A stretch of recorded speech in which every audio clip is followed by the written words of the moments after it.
The tension between science and religion is undeniable. American culture is torn. People across the country struggle with the method, the approach, the conclusions, the enterprise of science versus their religious goals, desires, activities, beliefs. The two have been at odds, and it is a major source of cognitive dissonance that we struggle to resolve. So let's try to sort out some of the conceptual issues and see what resolution or we can come to, or see what else we can do to clarify what's going on between these two enterprises. So one of the first questions we've got to ask is, what does science do? Science as an institution is a large-scale collection of humans that are trained in a specific method for discovery of a body of truths about the world. It's a method that's optimized for acquiring knowledge of the world. It's the best method we have for finding empirical knowledge. How does it do that? Well, it gathers information or data as objectively and carefully and in as unbiased a fashion as possible. Then it forms hypotheses, usually causal hypotheses about those, and then it tests those hypotheses, usually with making predictions. The major project here then, after the hypothesis generating stage, is to actively seek out disconfirming evidence for the hypothesis. That is, science is dedicated more than anything else to error checking. Knowledge claims that come out of this process, the conclusions we settle on at the end of the day, are defeasible. That means that we're prepared to abandon or modify those hypotheses that are not supported by the evidence. Humans, as we've seen in earlier discussions, are profligate causal thinkers. They're overbelievers and generally have a high error rate in many of their assertions about the world. So error checking is the fundamental project of the scientific enterprise. We gather information about the world as accurately as possible. Then we speculate about the forces or phenomena behind them, and then we set about weeding out the mistakes. And one of the ways this works in science is that when individual scientists engage in this process that I've got listed right here, they will then produce an article or a book or a poster that explains their methodology, explains their error checking methods, and explains their conclusions, and explains very explicitly how they arrived at all of their conclusion through these various steps of reasoning. And the perhaps most important final few stages of the process then is that they take that project then back to the scientific community. Typically what you do is you'll send in one of these articles describing some conclusion you've drawn to one of the major peer-reviewed journals in the discipline. The peer-reviewed journal will have an editor, and the editor will send that article out. Before publishing it, will send that article out to many other experts in that particular field. And their job is to review and to critique and to criticize and to vet that article in every way they can possibly imagine. Their job is to find problems in the method. Their job is to aggressively weed out any possible chance of error or mistake or poor reasoning or bias or fault in the way that article was constructed, the way that argument was constructed. So you've got one person generates, or a group of scientists generate a conclusion, and then you have more scientists who then look at it and analyze it for problems. And after that process, if it survives that first round of peer review, then only then grudgingly will the editor of the journal then publish that article. And then once the article is published, the rest of the scientific community will take a look at it. They will try to replicate those results, and they will go after that reasoning, that argument as well, and try to analyze, critique, undermine, disconfirm, error check that article. And ideally they'll be able to repeat the results, produce the same sorts of corroborating information and evidence, and offer some additional support for the conclusion.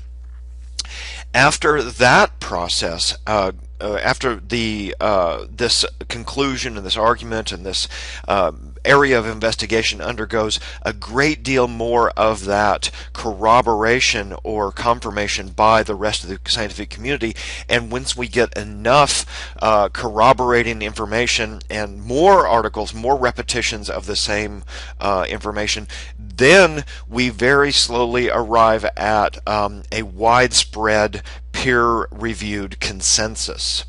And the idea here is that gradually the entire scientific community will look at this conclusion, and they will look at the now massive body of evidence in favor of that conclusion, and they will look at the massive efforts to error check and to weed out the problems, and then they will grudgingly say, okay, it looks like this is right, we believe this, we think this is true.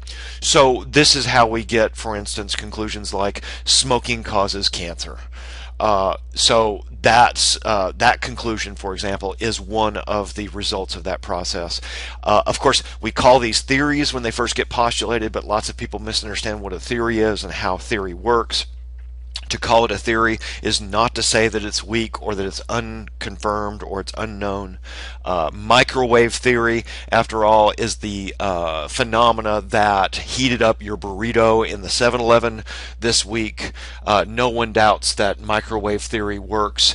Microwave theory is a vastly confirmed and corroborated body of hypotheses about a certain kind of electromagnetic radiation, and we've got every reason to think that it's out there and it works the way we think it works. That's why your microwave works, right? And the very same sort of heavy peer-reviewed process ultimately led us to the conclusions about evolution. So the evolution of humans by way of natural selection, for instance, is also the result of this process that's gone through this substantial error checking, peer review, and gradual consensus process. So methodologically, that's how science gets to its conclusions. But it's also important to note that science as an institution is, for the most part, content neutral. So it has a method for arriving at these conclusions, but at the outset, it doesn't care what those conclusions are. There's no deliberate intent to arrive at a particular conclusion. If the evidence points to one conclusion versus another, then science goes to the one that's supported. And if that's the one we don't like or we're not happy with, well, too bad. The method has told us that that's the right answer. So it's neutral at the outset with regard to what conclusions we will find. And that I'm going to raise in a few minutes as an issue, as a background difference, and one of the points we've got to make with comparison to religious institutions. Making predictions by way of scientific theory, of course, is one of the ways that we are able to test. If the theory is right, then we can predict that certain outcomes will happen in certain circumstances, and then if we go and check and they don't, then the prediction suggests that the theory was wrong, and that's one of the ways we get rid of the theories. Okay, so now what about religious institutions? Religious institutions are groups of people perpetuated over time. They're unified typically by a set of doctrinal beliefs. Typically they are not content neutral as an institution. It's not that you can just believe anything you like to be in one of these institutions. Typically they have membership in these institutions is contingent upon a person's possessing a specific set of beliefs about God or gods and human interactions with that divine reality. Religious institutions, by wide accord, provide humans with comfort. They provide us with moral guidance, most people think. They describe our world and our place in it. They communicate God's will to us. They tell us truths about the nature of the universe. Religions make assertions about what's true. So as you can see by the differences between my first two bullets and the last four is that we can split the functions up here so that there is an emotive or moral set of functions where religion provides this sort of this psychological, social, emotional set of benefits. And then on the other hand, religion also makes a set of metaphysical assertions. It makes claims about the nature of things. Here's the nature of reality. Okay, so now we're in a position to ask this question. Do science and religion disagree?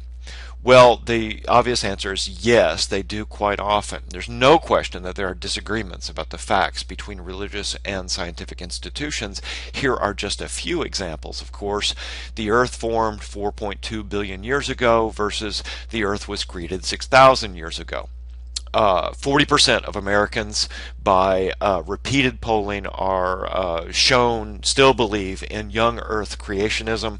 That is, they think that the Earth and all life on it, including humans, were created in their more or less present form within the last 10,000 years. So that belief, which is propagated by religious institutions, is widely held. 40% of Americans, so it's 120 million people, believe this, yet it stands in stark contrast to the conclusions that we've got from a wide range of subdisciplines within the sciences.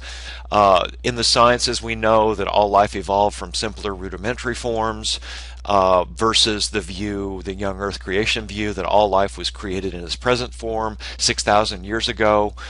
So just to give you some sort of point of contrast here, think about dinosaurs, think about Jurassic period dinosaurs, the famous ones like Tyrannosaurus rex. That's 60 million years ago. So that stands in stark contrast to the view of the 40% of Americans who think that the whole Earth was created within the last 10,000 years. On many, at least American, Christian, Protestant, and Catholic views, humans are viewed as God's unique, central, important creation in the universe. They're the pinnacle of God's creation, versus the conclusion that arises from anthropology and biology in the sciences, that humans evolved and are closely related to other forms of life, like the primates. There's the widespread view that God intervenes in and alters the course of natural events on Earth, that is, miracles, versus the laws of nature describe the behavior of natural events on Earth.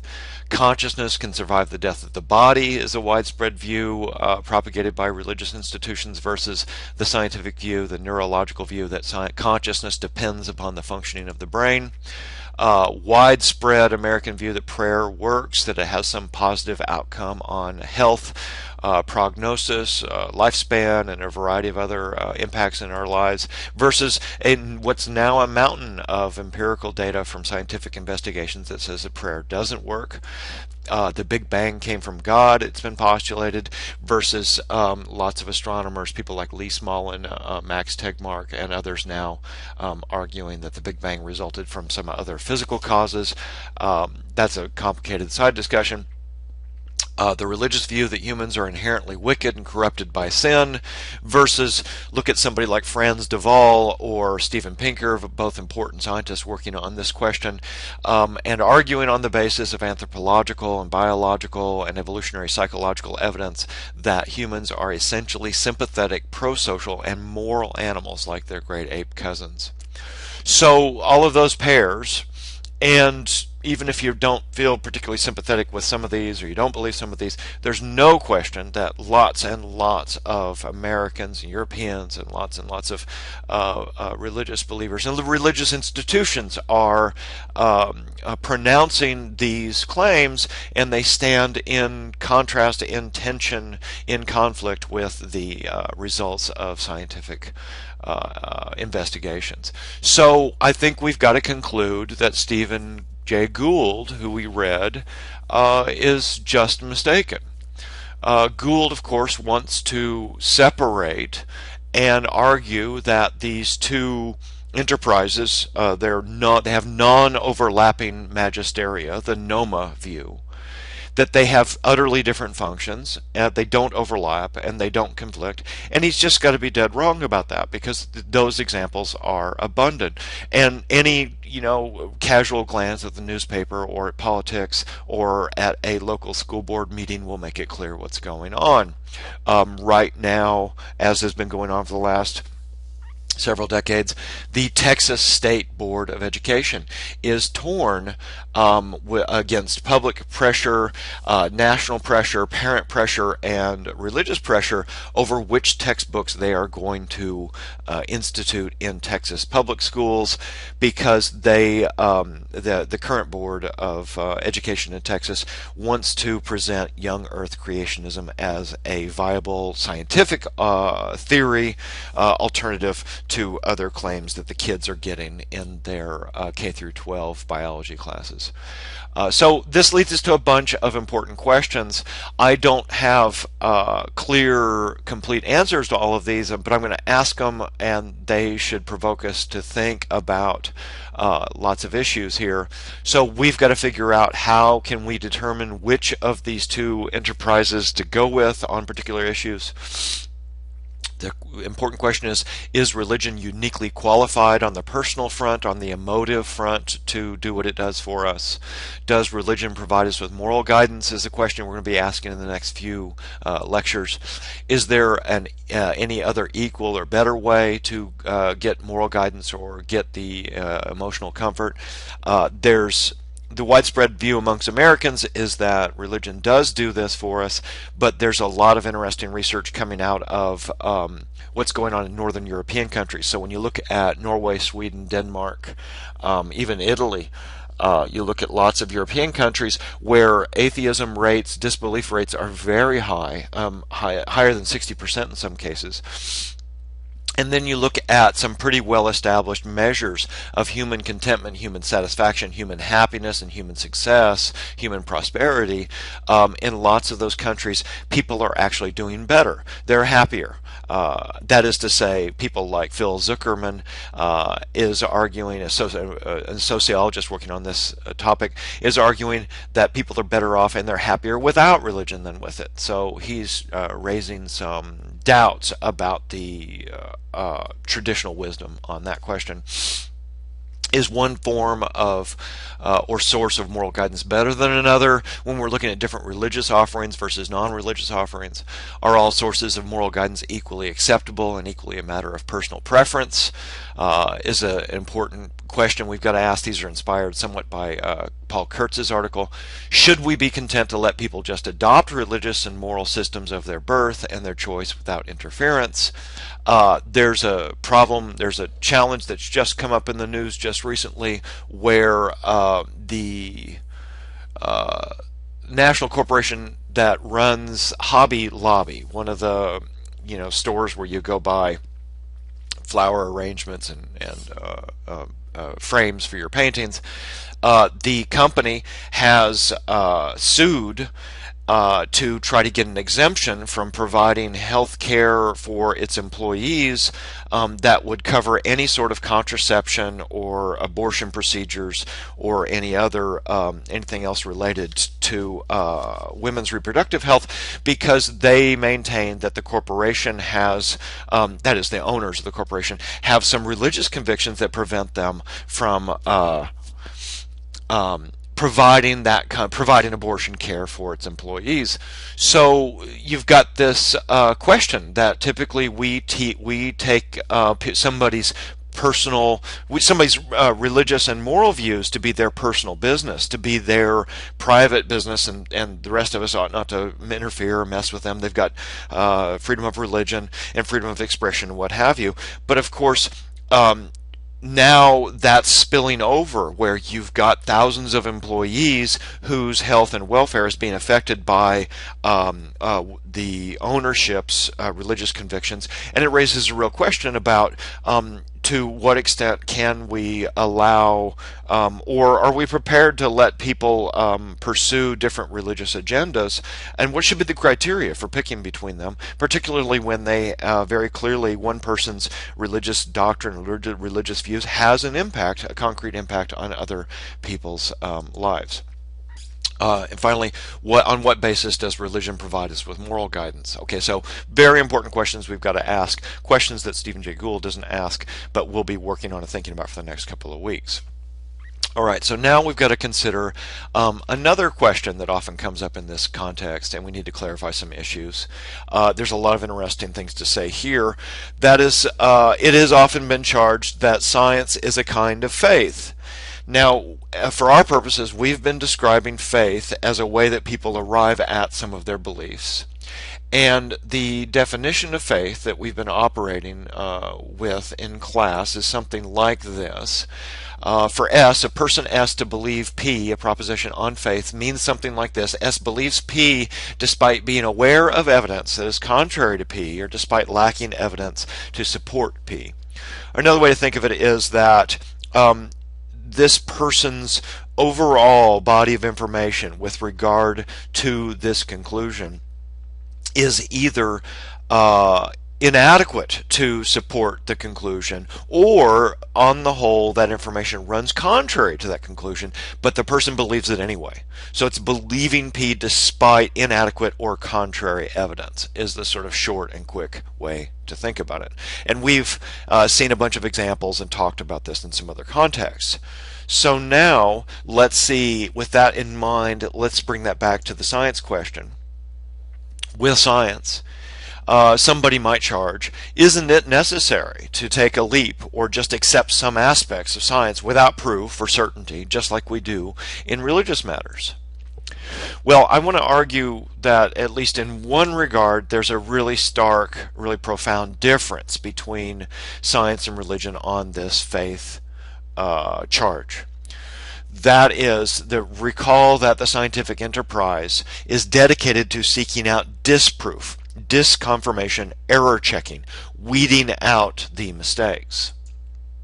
It does that by making predictions.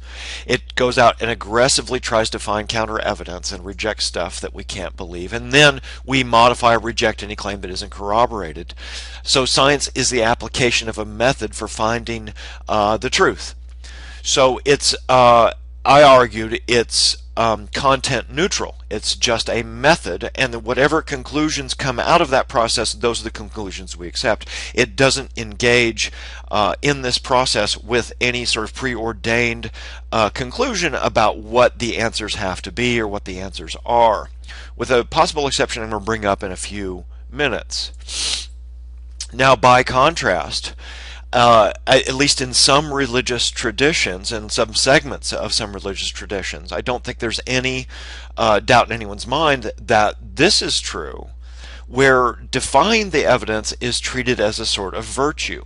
That is, to have strong faith, to resist doubt, to resist questions, to resist counter evidence, and to not go where the counter evidence suggests you should go. That is treated as a noble and virtuous and admirable thing. It's something you ought to foster. So that science and religion here are diametrically opposed. One of them is actively enhancing and encouraging and fostering doubt, and one is actively suppressing doubts. So that strong faith means keeping your view despite contrary evidence, versus go find contrary evidence and try to get rid of the mistakes. Now, typically, religious institutions don't make predictions, although many people charge that you can find predictions in Revelations or predictions in Daniel or what have you, and that they think that many of them have come true. That's another discussion we should have. But typically, I think those are vague or nebulous, or there's a bit of cherry picking going on there. There's confirmation bias, or we all know of these sort of embarrassing examples where lots of religious believers have thought that the end of the world was coming, that Armageddon was here, that the second coming of Christ was here. Just a few years ago, May 21st was declared to be the day of the end of the world, and a whole big group of Christians in a group in Oakland prepared themselves and sold their houses and sold their cars and liquidated their assets and got ready for the second coming. And of course nothing happened, and the leader of that cultish group then changed his predictions and said, well, it's coming in October, and it didn't come in October. And we've got hundreds of years, thousands of years of examples of this this powerful conviction that lots of people have that the end of the world is upon us. So those predictions get made over and over and over again for every generation. But of course, we're all still here, so they haven't come true. Religious traditions now, and here's another pretty important difference, allege to already possess the important truths, and they go about propagating those. So I argued that science is content neutral, and there's no prior conviction about a conclusion we have to arrive at. But of course, within a religious tradition, the conclusion that there's no God, or that the basic tenets of the religious doctrine are false, those are forbidden, right? Those can't possibly be the outcome of the religious behavior, religious activity. The religious activity is intended to fortify those beliefs and come to those to corroborate those, right? There's a creed. The notion that there's a creed is completely foreign to the scientific enterprise. So there's a really stark difference in the way the two are oriented towards the answers. The method is, insofar as there is a method in religious institutions, is to consult the book or the doctrine or the priests or God for the truth. So there is a way to get it, but it's already there. We're already in possession of it. Knowledge comes by revelation or by authority. So there's a very different approach about the way we arrive at these conclusions. So that means that these are fundamentally different approaches to acquiring knowledge of the world. The priest can consult the book and pull out one of the facts that was already there. Or the scientist can, not with any prior conviction about what has to be there, they will investigate and get some empirical results, find something in their petri dish, and then use that to speculate, to postulate about what might be true, and then test that and make this progressive step towards discovering the truth. So the question then becomes, is it faith? It has been argued by some philosophers, Alvin Plantinga has been in the middle of many of these arguments, that we believe, among other things, in the existence of other minds, that some other people, like the guy here who's thinking about a giraffe, they possess a mind, not just a brain, but they have a mind where they have thoughts, private subjective feelings, a consciousness on the inside, something that the rest of us on the outside can't get access to. I can see your body, I can hear you talk, I can watch you behave, but and I can even see your brain if we put you in an fMRI machine, but I can't see your mind. That's only something that you have privileged subjective access to. We believe that other people possess minds. We think that minds are real things out there. So people like Alvin Plantinga has said, look, we all have a belief in other minds. We also believe that there is a mind-independent external world, one that exists out there outside of our personal sensations of it. And we believe in the continuity of natural laws. We think that E will continue to equal mc squared in the future, that nature will continue to behave according to natural laws. So these, it has been argued, are all matters that we believe, and this is supposed to fit my definition of faith that I gave you earlier, are matters that we believe despite the lack of adequate evidence. That is, people like Plantinga and Craig have argued that we don't have adequate evidence to demonstrate that there's other minds, or that there's an external world, or that nature will continue to behave the way it behaves. So in fact, these three pillars, these three foundational beliefs that upon which science are built, maybe not the mind's one, but certainly the external world and the natural laws one, those are faith creeds, if you will. Those are beliefs that are built on a kind of faith within science. I'm going to raise that question because we need to think about it. We need to think about the possibilities here. So now let's ask that question. People like Plantinga have argued that belief in God is similar and no more epistemically at fault than those beliefs that we have. That's to say, well, we do it over there. We believe in an external world. We believe in minds. We believe in the physics. we do it over there. We do it all over the place in our lives, and believing in God is just like that. And so, ceteris paribus, the way philosophers say it, if it's good over there, if it works in that case, then it works in the God case just as readily. So that leads us to this question. Is your belief that there are other minds, that there is an external world, or that physical laws will continue to operate, are those matters of faith? And I'm suggesting an issue here, because look at the notion of religious faith. My little poster on the right says, let your faith be bigger than your fear. So faith is something where you struggle with doubts, of course. Now, suppose you've got a gun pointed at you. Now, you've got a belief about the behavior of physical matter, about the external world, and about what matter will do next. And this guy's got his finger on the trigger, and you think about what's going to happen with the bullet next. Now, is that set of expectations you have about what that bullet will do, is that like the belief you have about God's existence or presence in the world? And that, I think, obviously suggests a pretty powerful disanalogy. But I'm, like many of these other questions here, I'm going to leave this open. I'm just going to ask the question, are they the same? Those beliefs, the alleged faith beliefs from science, are they the same as taking God's existence to be a matter of faith? If they are, which was what Plantinga's argued, then science and religion may be on some similar faith footing here. But this is a big topic and one we can't completely discuss here, so I'll just put that out there to think about. Now, the other author that we've considered here besides Gould, who I've taken issue with, is Kurtz, and Kurtz is also emphasizing an interesting side, a different side, somewhat contrary to the view that I'm presenting, about the role of morality in religion. He says that we should make a conceptual separation between ethics and religion. That is, he wants to separate out the two. This runs contrary to many people's view. Gould thought it was a prime source, a good source of information about moral guidance. Kurtz says, look, we've got to separate the two. Ethics is one inquiry. Religious behaviors and religious inquiries are a different kind. And Kurtz argues that religion has no special competence with regard to morality. And Kurtz makes the well-established and sort of classic point from philosophy.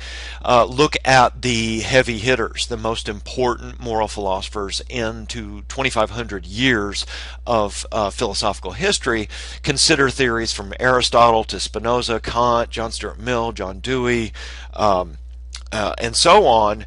They show, because none of those explicitly anchor their moral theories on anything to do with God, they show that ethics can be autonomous and addressed by rational inquiry, and that they don't require any anchoring with God. And Kurtz argues that there's a logic of judgments of practice, that there are rules of effective decision-making and ethical knowledge that we can develop quite independently of a religious framework. And one of the places to go for this is the wide range of ethics classes that we have in any philosophy department in the country, where we do history of ethics, we do modern moral theory, we do utilitarianism, deontological ethics, virtue theories of ethics.